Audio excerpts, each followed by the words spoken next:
Hello again. I'm Dr. Ron Traylor, and this is Political Science 201. This marks the beginning of uh, video lecture number 10. All right, we are still in Article 2, um,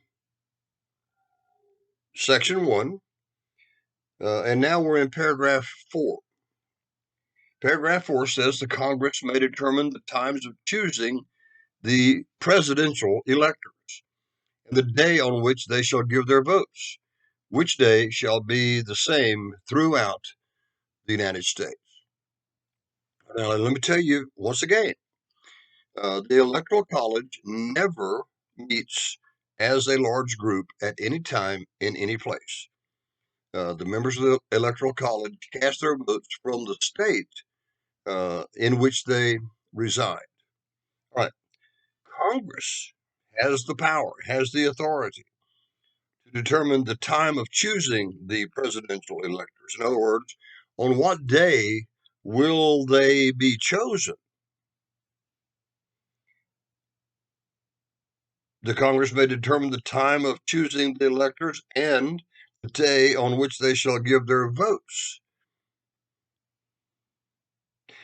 And that day shall be the same throughout the United States.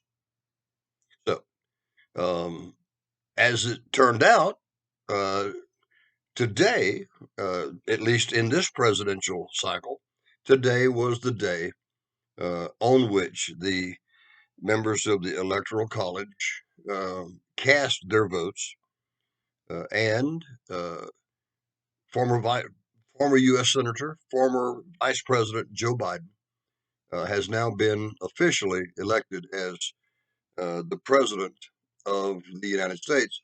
More properly, the President-elect. He will not be the President until he's sworn in January. All right. Article 2, Section 1 continues in paragraph 5. Paragraph 5 deals with the qualifications that are necessary to be eligible to become President of the United States. No person except a natural born citizen or a citizen of the United States at the time of the adoption of this Constitution shall be eligible to the office of President. Neither shall any person be eligible to that office who shall not have attained to the age of 35 years and been 14 years a resident within the United States. All right. Once again, there are three qualifications. One is, the first one mentioned here is that a person who, before they can become president of the United States, they have to show that they are not just a citizen of the United States, but a natural born citizen. Now, what we've said in previous lectures, excuse me,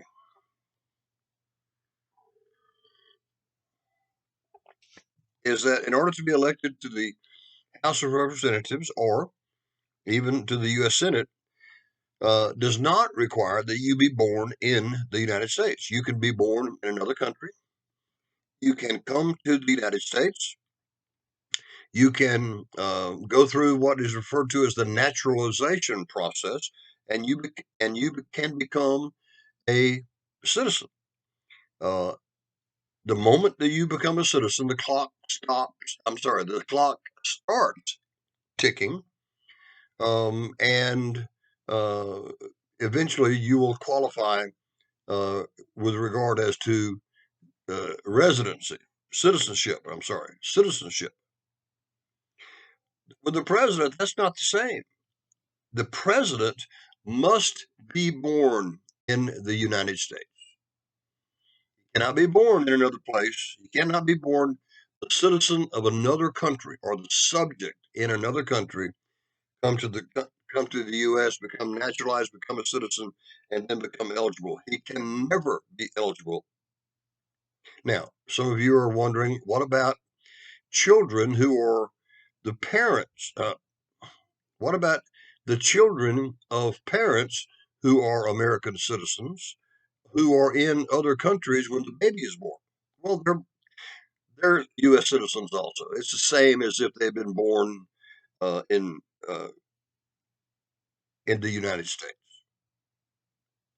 So uh, you must be a U.S. citizen. Or now there's an exception here, um, and it sounds rather complicated until you really understand what's going on here. Or a citizen of the United States at the time of the adoption of this Constitution shall be eligible to the office of president.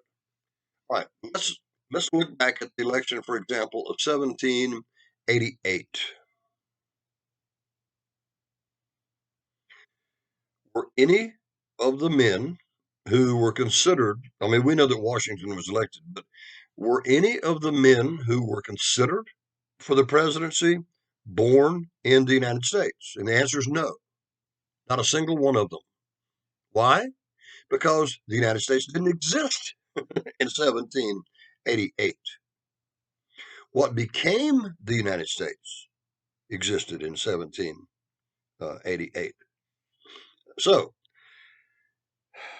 this phrase had to be put into the Constitution, or a citizen of the United States at the time of the adoption of the Constitution. Because otherwise, nobody would have been eligible to become president, because nobody um, was a citizen of the United States at the time of the adoption of this Constitution, because the Constitution created the United States.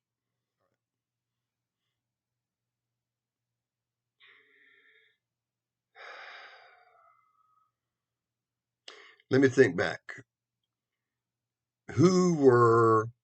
Which presidents were born British subjects? Well, Washington, Adams, Jefferson, Madison, Monroe, John Quincy Adams, Andrew Jackson. Martin Van Buren, I think, was the first president who was actually born uh, a citizen of the United States. I think I'm right about that. If I'm not, I'll correct it later, okay? All right. Paragraph 5 says no person except a natural born citizen or a citizen of the United States at the time of the adoption of this Constitution shall be eligible to the office of president. All right, let's continue. Neither shall any person be eligible to that office who shall not have attained to the age of 35 years. So remember the age requirements. To be a member of the House, you got to be at least 25 on the day that you're sworn in. To be a member of the Senate, you've got to be 30 on the day you're sworn in. To be the president of the United States, you've got to be 35 on the day that you're sworn in. And been 14 years a resident within the United States. There's the residency requirement also, 14 years. Article 2, Section 1, Paragraph 6. Uh, in your copy of the Constitution, all of this, every word of this should be in italics or bold or underlined or something, because none of this works anymore. Now, paragraph 6. In case of the removal of the president from office or of his death, resignation, or inability to discharge the powers and duties of the office, the office, right? The same shall devolve on the vice president, and the Congress may by law provide for the case of removal, death, resignation, or inability, both of the president and vice president, declaring what officer shall then act as president, and such officer shall act accordingly until the disability be removed or a president shall be elected. All right. If there is a vacancy in the office of the president, now that can happen for any number of reasons, can't it? And the most obvious one is he could die. The president could pass away, which would create a vacancy in the Oval Office. The president could be found guilty in an impeachment trial. And remember, if the president is found guilty in an impeachment trial, he must be fired. He must be removed from office. So that's another way that a vacancy could occur. Also, how about this one? He could resign. Richard Nixon did that, and that created a vacancy in the office of the president. But there's another thing that might cause a vacancy. It could be temporary, it could be permanent, and that's an inability to discharge the powers and duties of the office. Um, this has happened before. Uh, Woodrow Wilson was the president of the United States during World War One, and after World War One ended, he suffered a terrible, massive stroke, and he literally didn't know if the sun was shining or not. I mean, he was totally out of it. So, was he unable to do his job? Sure. There was an inability to discharge the powers and duties of his office. Now, uh, that part very well might be on the exam. What I'm getting ready to tell you won't. It's just an interesting end to that story. While Wilson was incapacitated, who should have become the president? Well, the answer is obvious. It's the vice president.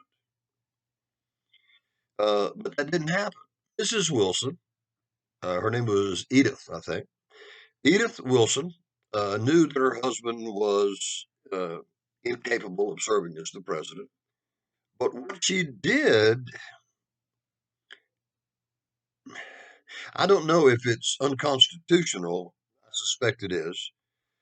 Uh, she kept it from the public that he was in such bad shape. Everyone knew he was sick.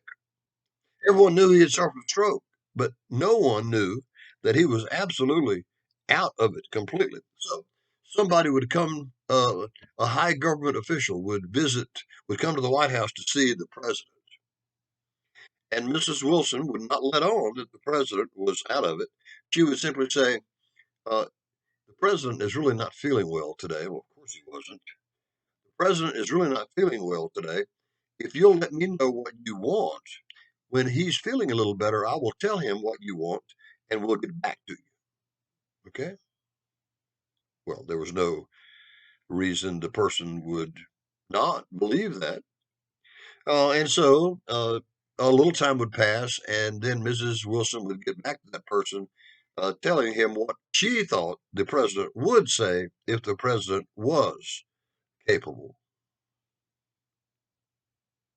So, in case of the removal of the president from office or of his death, resignation, or inability to discharge the power and duties of the said office, the same shall devolve on the vice president, and the Congress may by law provide for the case of removal, death, resignation, or inability, both of the president and vice president.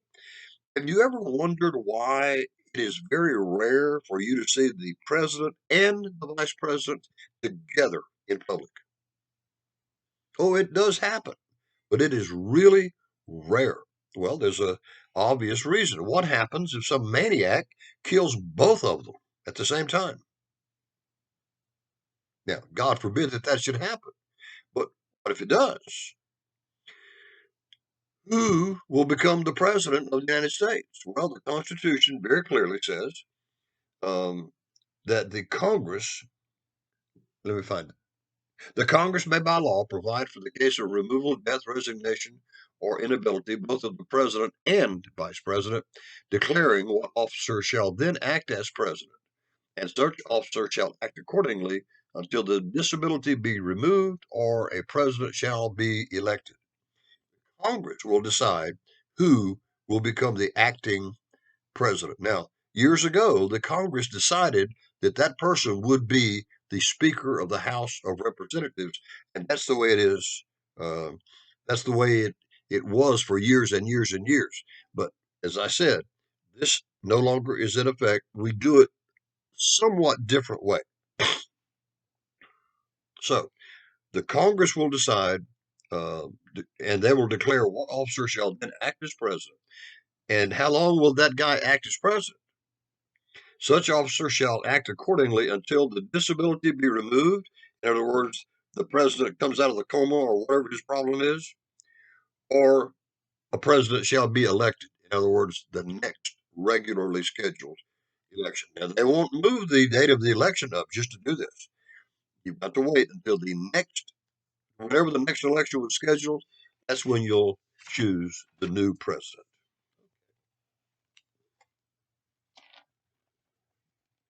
Article 2, Section 1, Paragraph 7 says, the president shall, at stated times, receive for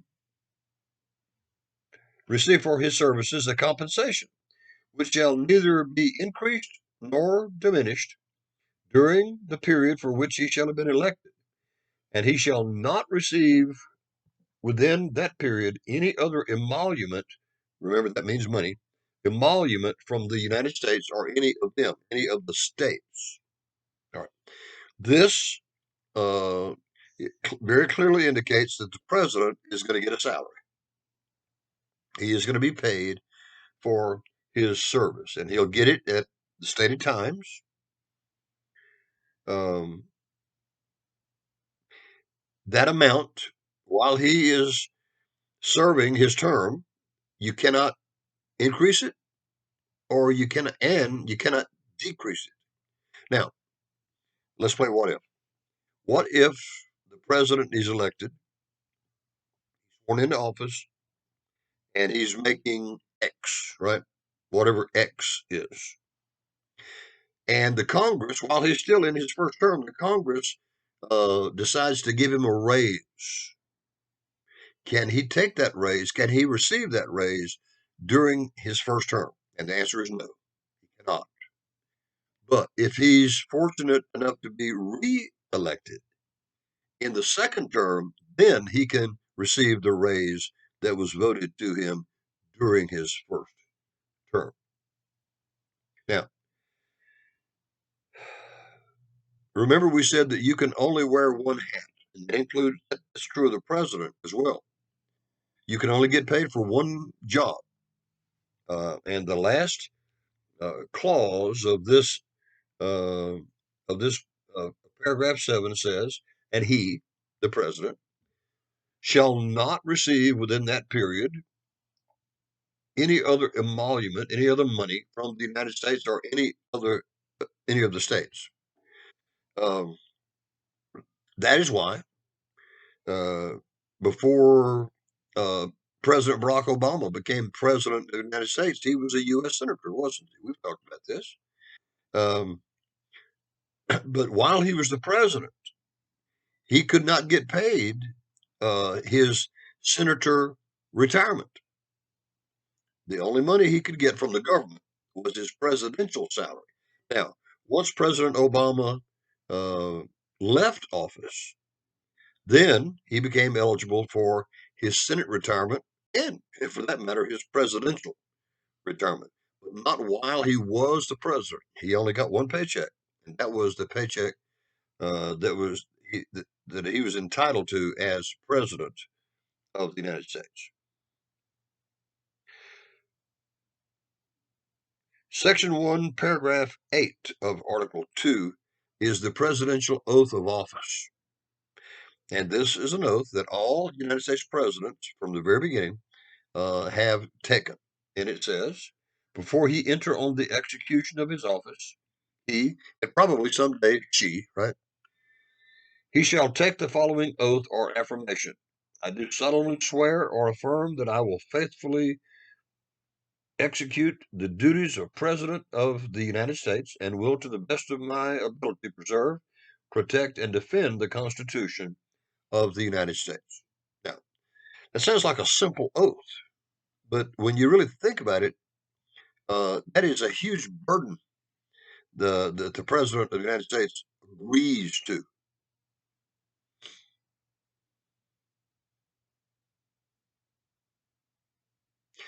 Now, why does it say swear or affirm? Well, some religions don't permit their members to take an oath, to swear. But it's okay to promise, and that's what that word affirm really means. Okay, so I swear or promise that I will do this, this, and that. Article 2, Section 2, Paragraph 1. This is the beginning of a list of presidential duties.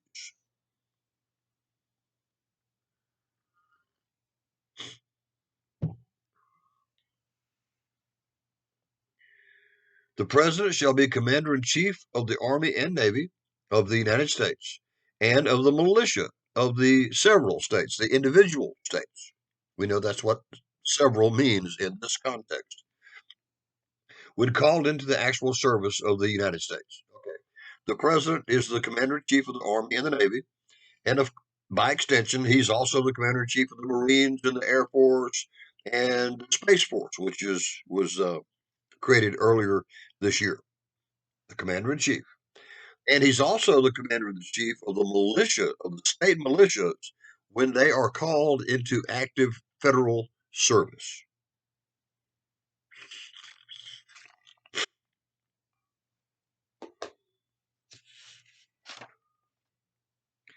Article 2, Section 2, Paragraph 1 continues by saying, and he shall have power to grant reprieves and pardons for offenses against the United States, except in cases of impeachment. All right. There is one crime that the president cannot forgive or pardon, and that is a guilty verdict in the U.S. Senate uh, in an impeachment trial. All other crimes he can, should he choose to, he can pardon those crimes. It doesn't matter how terrible the crime is. It doesn't matter how heinous the crime is. He can pardon it, except for a guilty verdict in the Senate in an impeachment trial. Section 2, Paragraph 2 says, he shall have power by and with the advice and consent of the Senate to make treaties, provided two-thirds of the senators present concur. All right. He can't make a treaty all by himself, but if two-thirds of the senators who are there, we must be very careful here. There's a difference between saying two-thirds of the senators and saying two-thirds of the senators who are there. Because what if we have 100 senators these days, but what if 3 of them have COVID? You only got 97, right? So, what does it take to approve a treaty? Well, it's uh, two-thirds of the senators who are present. So the president can appoint the ambassador. The ambassador will negotiate the terms of the treaty. Everybody has signed it. Both sides are very happy, but it cannot go into effect until two-thirds of the senators present approve it.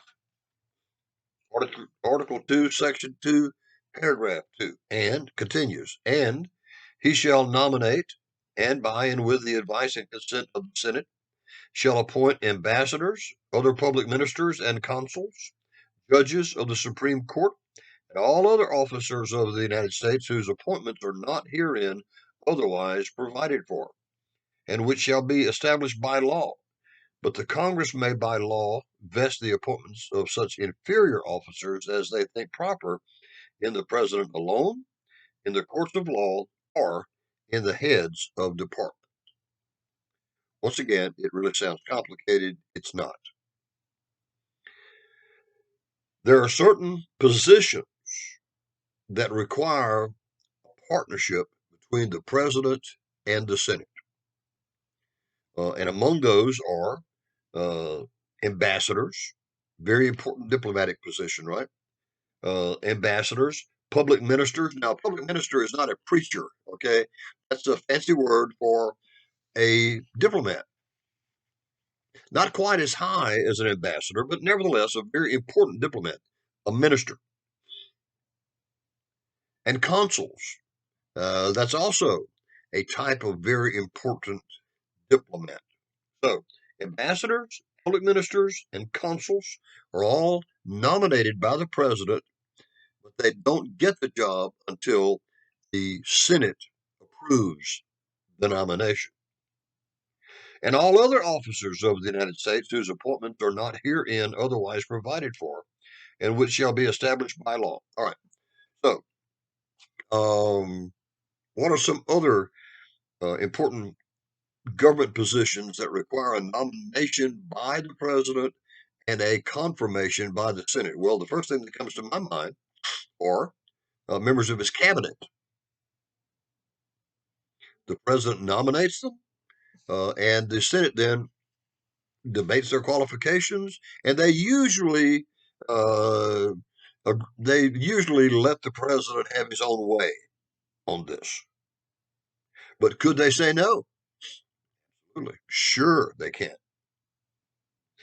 But the Congress may, by law, vest the appointment of such inferior officers as they think proper in the president alone, in the courts of law, or in the heads of departments. In other words, um, while the president, these lesser positions, the president, if he wants to, literally can nominate them and wait for a uh, senatorial confirmation, but he can uh, leave it up to the Senate itself. Can you imagine?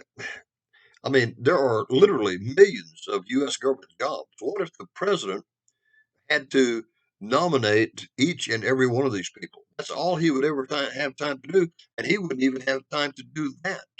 So let's read that again.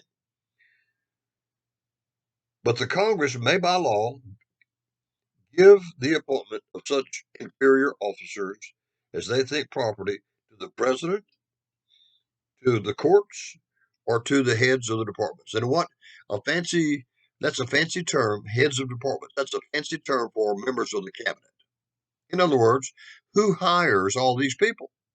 If the president doesn't have time to nominate them, well, who hires them all? Well, the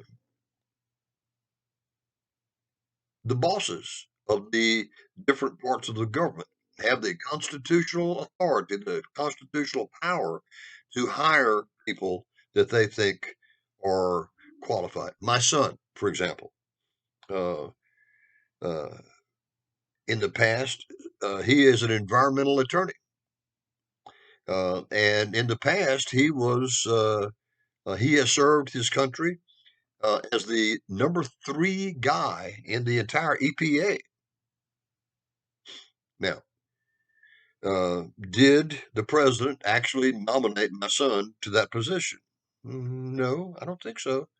Uh, but he got the job in any case, and and he got it constitutionally because the president simply doesn't have the time to. I mean, I'm very proud of my son. I think it's a very important position, but in the grand scheme of things, it's not that big a deal, right? Somebody else nominated him to that position, not the president.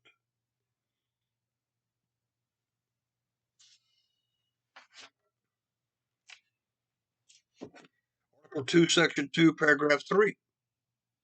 The president shall have power to fill up all vacancies that may happen during the recess of the Senate by granting commissions which shall expire at the end of their next session. Okay, we've talked about this partnership between the president and the Senate. Y'all excuse me for just a minute.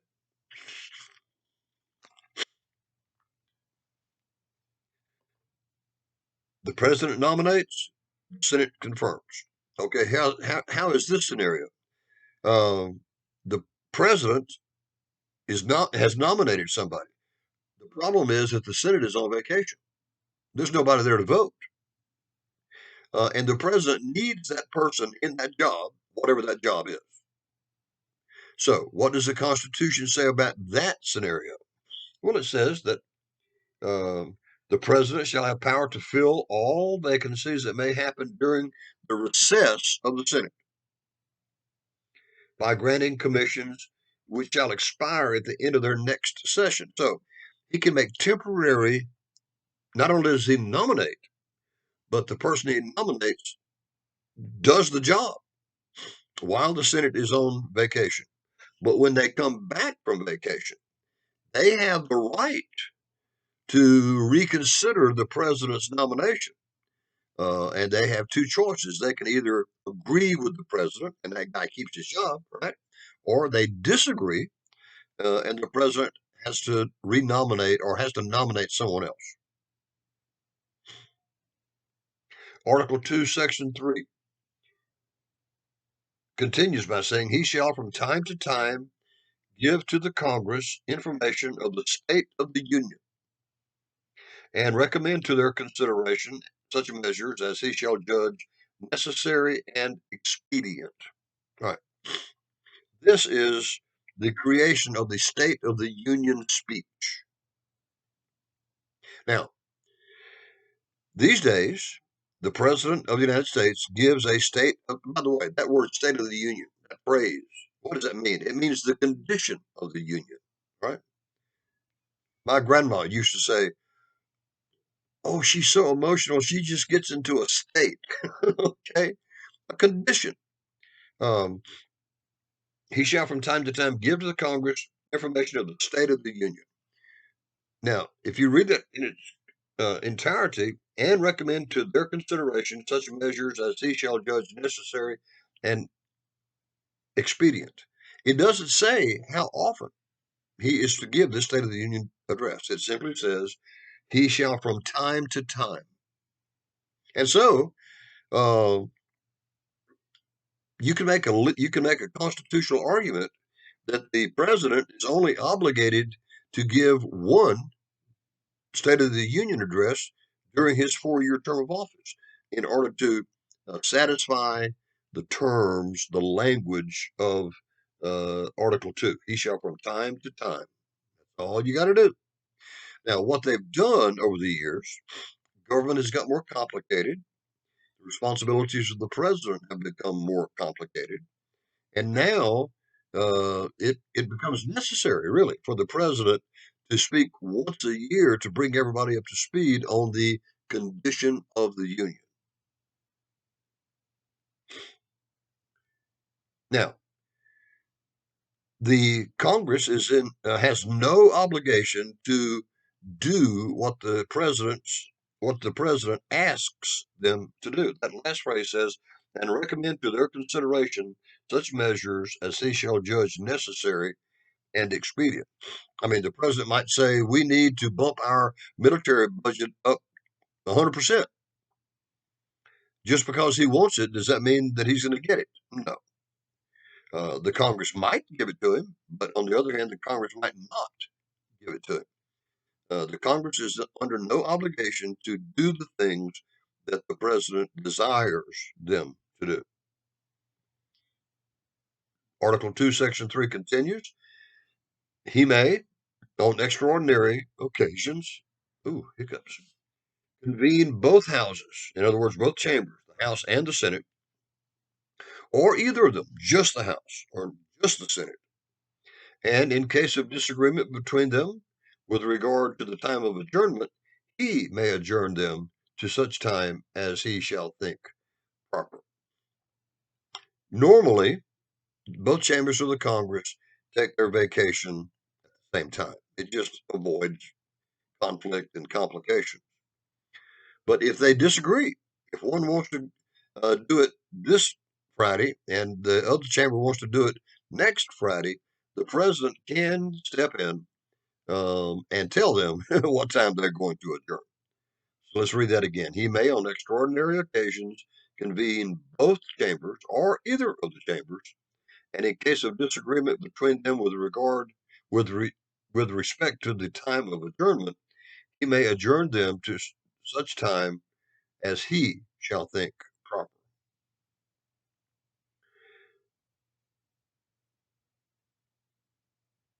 It continues by saying he, the president, shall receive ambassadors and other public ministers.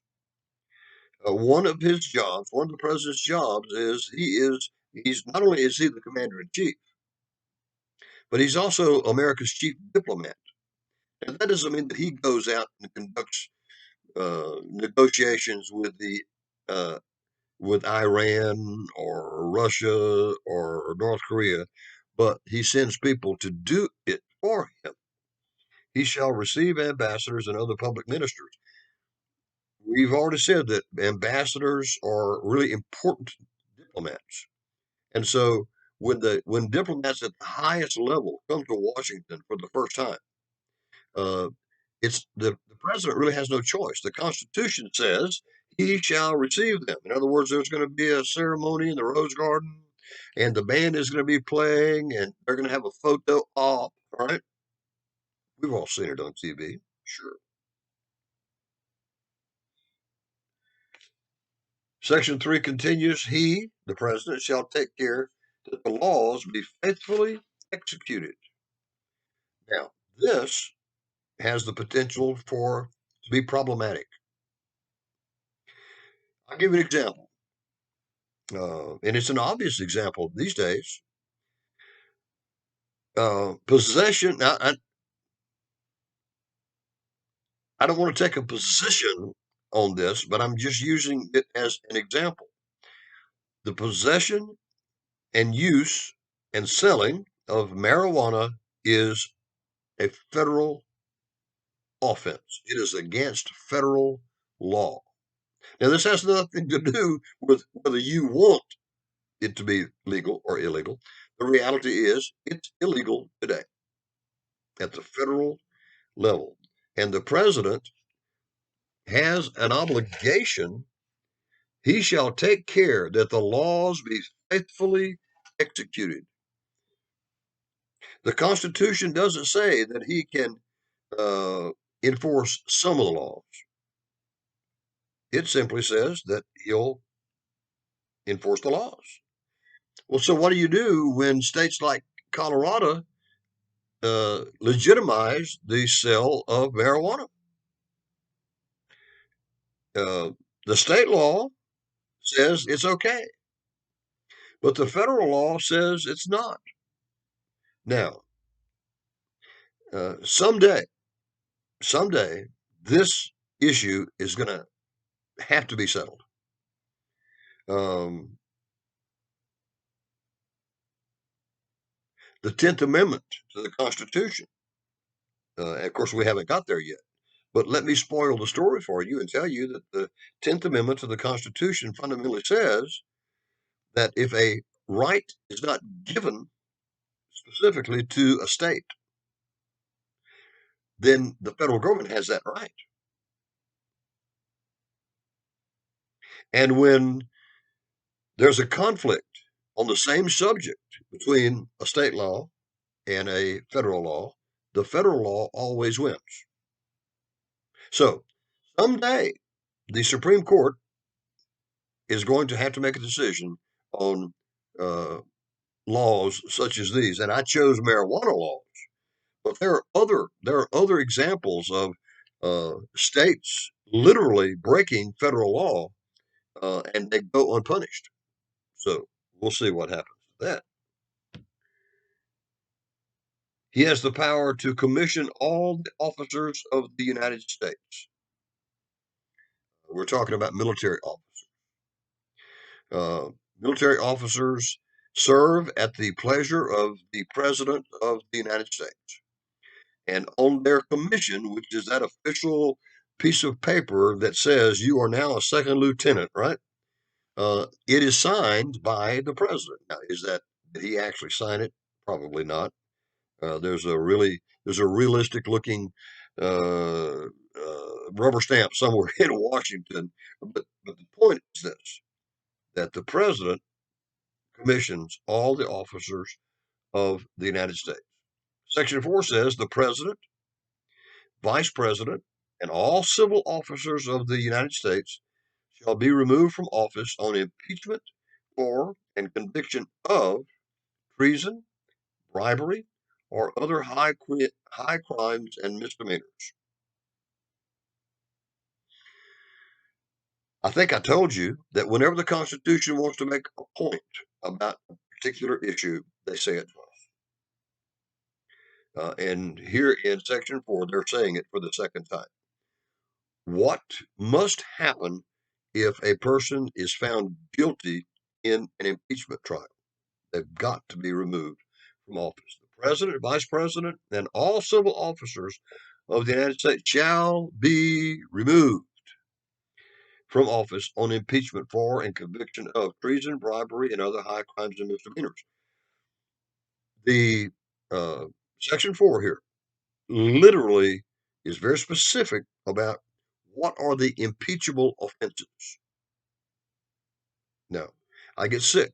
I get sick and tired of people saying, you know, the president doesn't the president doesn't agree with the way I think should be. Right? They don't. He doesn't agree with the way I think things should be, and so people say, "Well, they ought to impeach him." No, folks. There are only three things for which you can be impeached, and they are treason, bribery, and other high crimes and misdemeanors. Now, that word misdemeanors is a very confusing word, and I am not smart enough to tell you what that really means because during President Trump's impeachment trial, for which he was found innocent, um, they tried to get him on misdemeanor charges, and nobody could define what a misdemeanor was. And so they finally had to pretty much ignore the misdemeanor.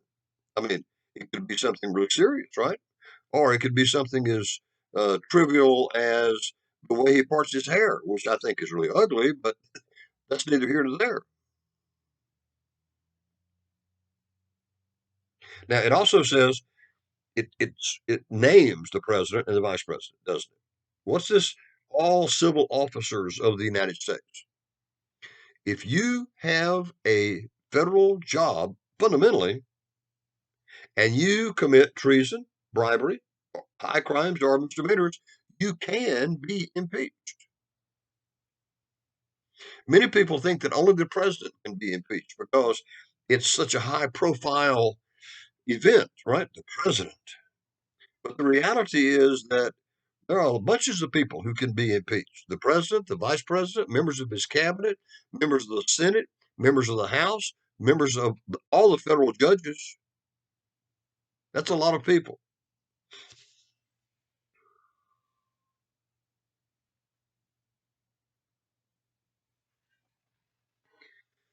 All right. There is Article 2.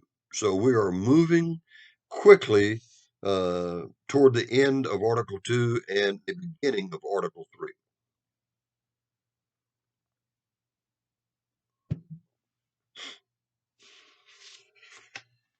Which here we go. Article 3. Now, once again, three branches of government: the executive branch, which is the president and the people who work for the president, the legislative branch, which includes the House of Representatives and the U.S. Senate, and now the judicial branch, which includes all federal courts. Be careful here. What's the most famous federal court? This is Supreme Court, sure, but the judicial branch includes a lot more than the Supreme Court. It includes all federal courts. Article 3, Section 1 says the judicial power of the United States shall be vested in one Supreme Court and in such inferior courts as the Congress may from time to time ordain and establish. A lot in that one sentence.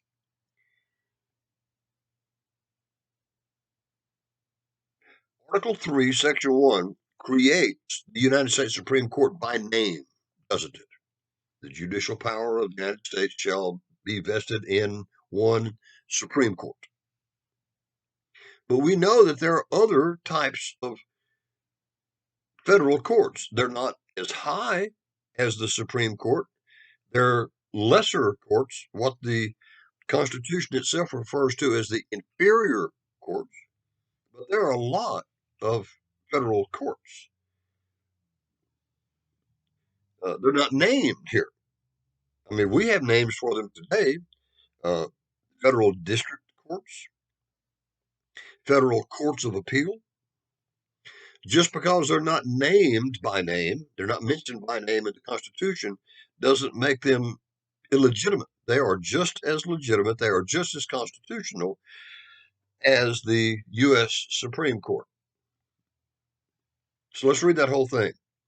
The judicial power of the United States shall be vested, shall be indicated by one Supreme Court and in such inferior courts as the Congress may from time to time ordain and establish.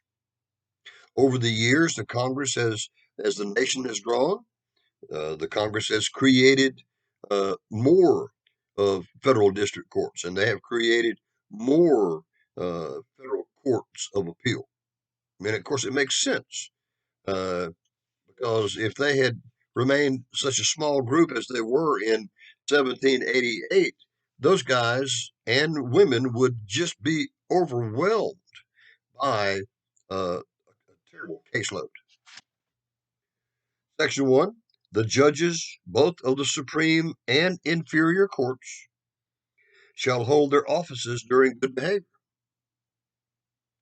Now, let's talk about the terms of office for other federal positions. The president, of course, one term of office for the president is 4 years. The normal term of office for a member of the United States House of Representatives is 2 years. The normal term of office for a member of the United States Senate is 6 years. So here's the question. What is the normal term of office for a federal judge? And I admit it, that's a trick question because the answer is there are no terms.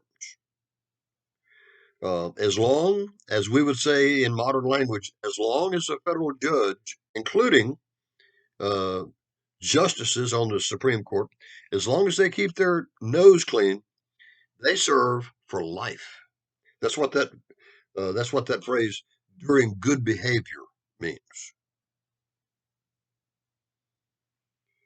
And shall, at stated times, receive for their services a compensation, which shall not be diminished during their continuance in office.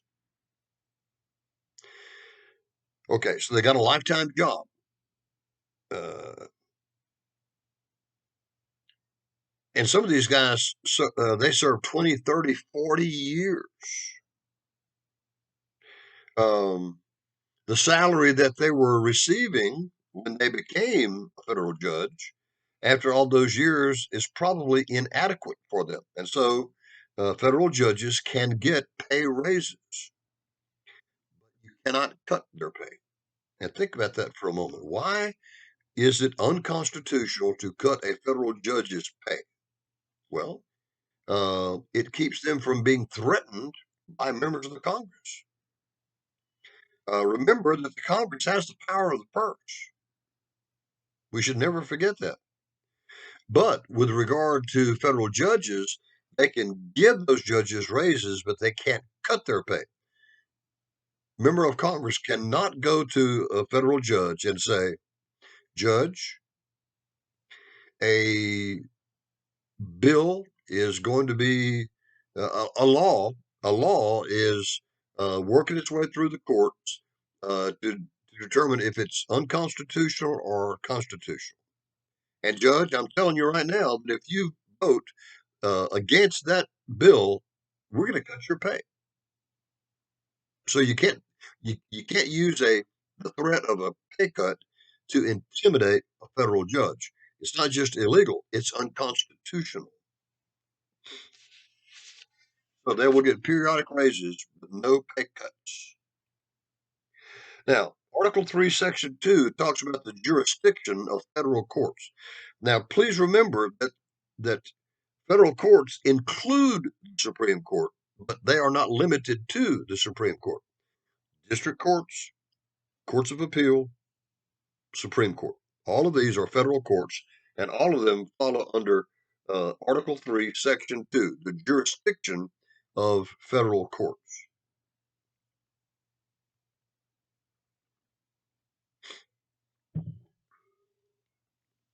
The judicial power shall extend to all cases in law and equity arising under the Constitution, the laws of the United States, and treaties made or which shall be made under their authority, under the authority of the United States. That's who the "their" is. To all cases affecting ambassadors, other public ministers, and consuls, to all cases of admiralty and maritime jurisdiction, to controversies to which the United States shall be a party, to controversies between two or more states, between a state and citizens of another state, between citizens of different states, between citizens of the same state claiming lands under grants of different states, and between a state or the citizen thereof and foreign states, citizens, or subjects. Now, first time, I'm going to tell you, yeah, that's confusing. All along, I've been saying, well, that sounds confusing, but it's really not. That is confusing. So let's try to iron this thing out. What is the jurisdiction of the federal courts? Well, federal courts have the authority to examine laws to determine if the law is flawed. And if it is flawed, they can rule that a law is unconstitutional. There's a term to describe that called judicial review. Judicial review determines whether a law is constitutional or not. Now, some people say that the concept of judicial review is nowhere in the Constitution, but the court system itself has said since the early 1800s that even though the words judicial review don't appear in the Constitution, the idea of judicial review is very clearly there. All right. The federal courts also have the power to rule on all of the laws of the United States, on treaties. If a treaty is fair, they can make that ruling. To all the cases, including ambassadors, affecting ambassadors. Remember, we said that an ambassador is the highest ranking diplomat that we have. So, and we'll discover in a few minutes what that authority is that they have over ambassadors, other public ministers, and consuls. Remember, all three of those are different types of diplomats. To all cases of admiralty and maritime jurisdiction. Admiralty means navy. Maritime means civilian shipping, right? Privately owned shipping. But federal courts have jurisdiction over both of those types of shipping.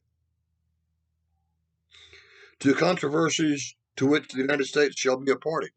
Are you aware that you can sue the United States of America? Sure, you can. But when you do, be careful because that case is automatically a federal case. It will be heard in a federal court. So you're taking your life into your own hands when you sue the federal government because the judicial branch of the federal government will be hearing your case. You better have a strong case. To controversies between two or more states. The state of Texas and the state of Louisiana argue over where the eastern boundary of Texas, which is the western boundary of Louisiana, they argue over where that boundary is. Is it the Sabine River or is it somewhere else? What happens if the course of the Sabine River changes? Does that mean that the boundaries of Texas and Louisiana automatically change? Well, who decides that? Federal. Between a state, now some of these are, once again, in italics or in bold or underlined. They don't work anymore. But this is one of the ones that doesn't work. Between a state and citizens of another state. That was always a federal case, not so much anymore. between citizens of different states. Now, that is still in effect.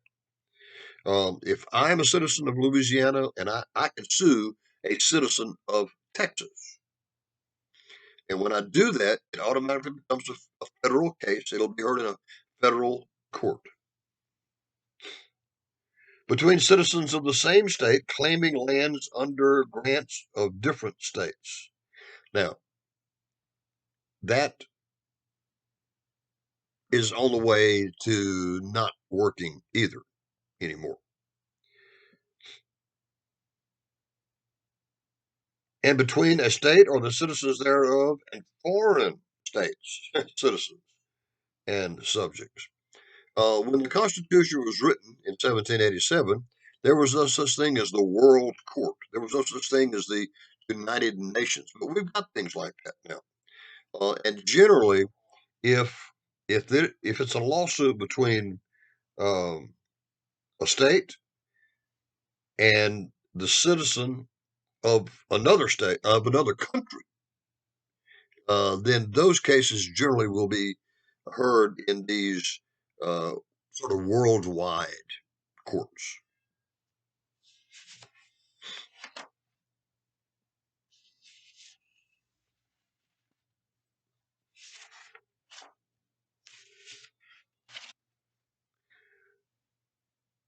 Article 3, Section 2, Paragraph 3. The trial of all crimes, except in cases of impeachment, shall be by jury, and such trial shall be held in the state where the said crime shall have been committed. But when not committed within any state, the trial shall be at such place or places as the Congress may by law have directed. All right. Every crime deserves a jury trial. It doesn't matter if it's something as heinous as a mass murder or child abuse. I can't think of anything worse than that. But it doesn't matter. You, as a citizen, if you're accused of a crime, you have the right to a trial by jury. And that includes minor crimes. Like, I mean, uh, if you're arrested for spitting on the sidewalk or jaywalking or something like that, you can demand a jury trial. Now, listen to me carefully, folks. If you insist on a jury trial for something as trivial as jaywalking, you better have all of your ducks in a row. Because if you if you force a jury trial and you lose, your case is so weak that you lose, I'm here to tell you the judge is going to throw the proverbial book at you. Because normally in a civil trial, the guy who loses has to pay court costs. And the judge, who decides what the court costs are? It's the judge.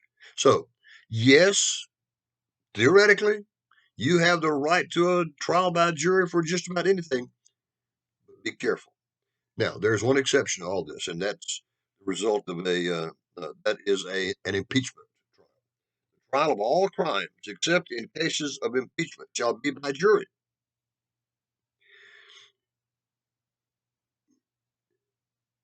There is no jury in an impeachment trial. The entire Senate serves as the jury.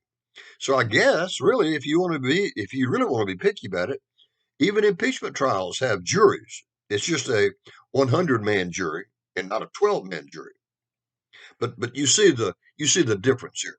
This is not a normal court proceeding. The trial of all crimes except in cases of impeachment shall be by jury, and such trial shall be held in the state where the said crimes shall have been committed. You kill somebody in Louisiana, you're going to be tried in Louisiana. But when not committed within any state, the trial shall be at such place or places as the Congress may by law have directed. How's that possible for the crime not to have been committed in a state? Well, uh, what happens if you shoot somebody on an airplane and you're really not sure, you know, you're like on the border between Texas and New Mexico, and you could be on either side, and you don't know for sure, right? Well, in that case, the Congress will decide where the trial will take place. Article 3, Section 3 talks about treason. Treason against the United States shall consist, okay, it defines treason. Remember, treason is one of the things that can get you impeached, but they don't define it back there in Article 2, but they do here. Treason against the United States shall consist only in levying war against the United States or in adhering to the enemies of the United States, giving them aid and comfort. So you got two things that can get you charged with treason. You can make war against the United States. You can go to Afghanistan and pick up a rifle and join the Al Qaeda and start killing American soldiers. Right? You are making war on the United States, and that is treason. The second is at giving them aid and comfort, giving the enemies of the United States aid and comfort.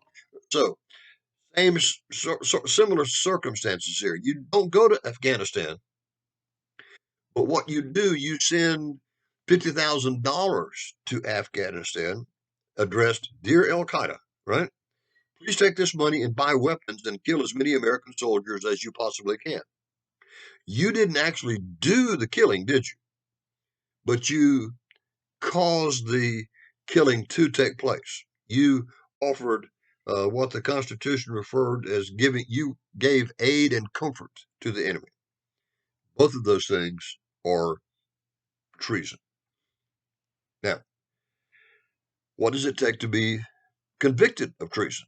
Well, no person shall be convicted of treason unless on the testimony of two witnesses to the same overt act or on confession in open court. Let's take that in reverse order. You always have the right to confess, right? You confess you're accused of treason and you say, yep, I did it. Okay, so that's a foregone conclusion. But what's this other one? No person shall be convicted of treason unless on the testimony of two witnesses to the same overt act. You got two people, and you got the guy who's accused of treason. You got three people, okay? Two of them, one of those two people saw the bad guy actually kill the American soldier. And so did the other one. They both saw the same event at the same time. That satisfies the Constitution. But what happens if one person sees the bad guy kill one guy, but the second person sees the bad guy kill a different guy? Can he be accused of treason? No. It's got to be two people who witnessed the same act. The Congress will have power to declare the punishment of treason. But no attainder of treason shall work corruption of blood or forfeiture except during the life of the person attainted. Now, that sounds, once again, we're back to the idea that it sounds confusing and it's really not. The Congress has the power to declare the punishment of treason. That's sort of obvious. And over the years, they have said, okay, we're just going to give you a fine. Or they'll say, oh, you get the death penalty. And then they get to choose what kind of death. Is it going to be by firing squad or by hanging or by gas chamber or by lethal injection? So the Congress shall have the power to declare the punishment of treason. But, and listen to this next phrase, no attainder of treason shall work corruption of blood or forfeiture except during the life of the person attainted. Only the person who is convicted of treason can be punished. In England, once again, we're going back to England. In England, if a person was convicted of treason, not only would he have his head cut off, but his wife and his kids and everybody. very well might lose their life as well. That's what this refers to when it talks about corruption of blood. You can't do that in the United States. You can only punish the person who did the bad thing. In England, also, this last phrase, forfeiture except during the life of the person tainted. In England, not only would they try to wipe out your family, but they would search and try to find anybody who was a member of your family, and they would kill them too. Can't do it here. It's perfectly okay to punish someone who is a traitor, but you cannot do it to anybody except for the traitor. Okay, folks, that is all of Article 3. We will continue in the next lecture with a discussion of the federal system in Article 4. And until then, I'll see you.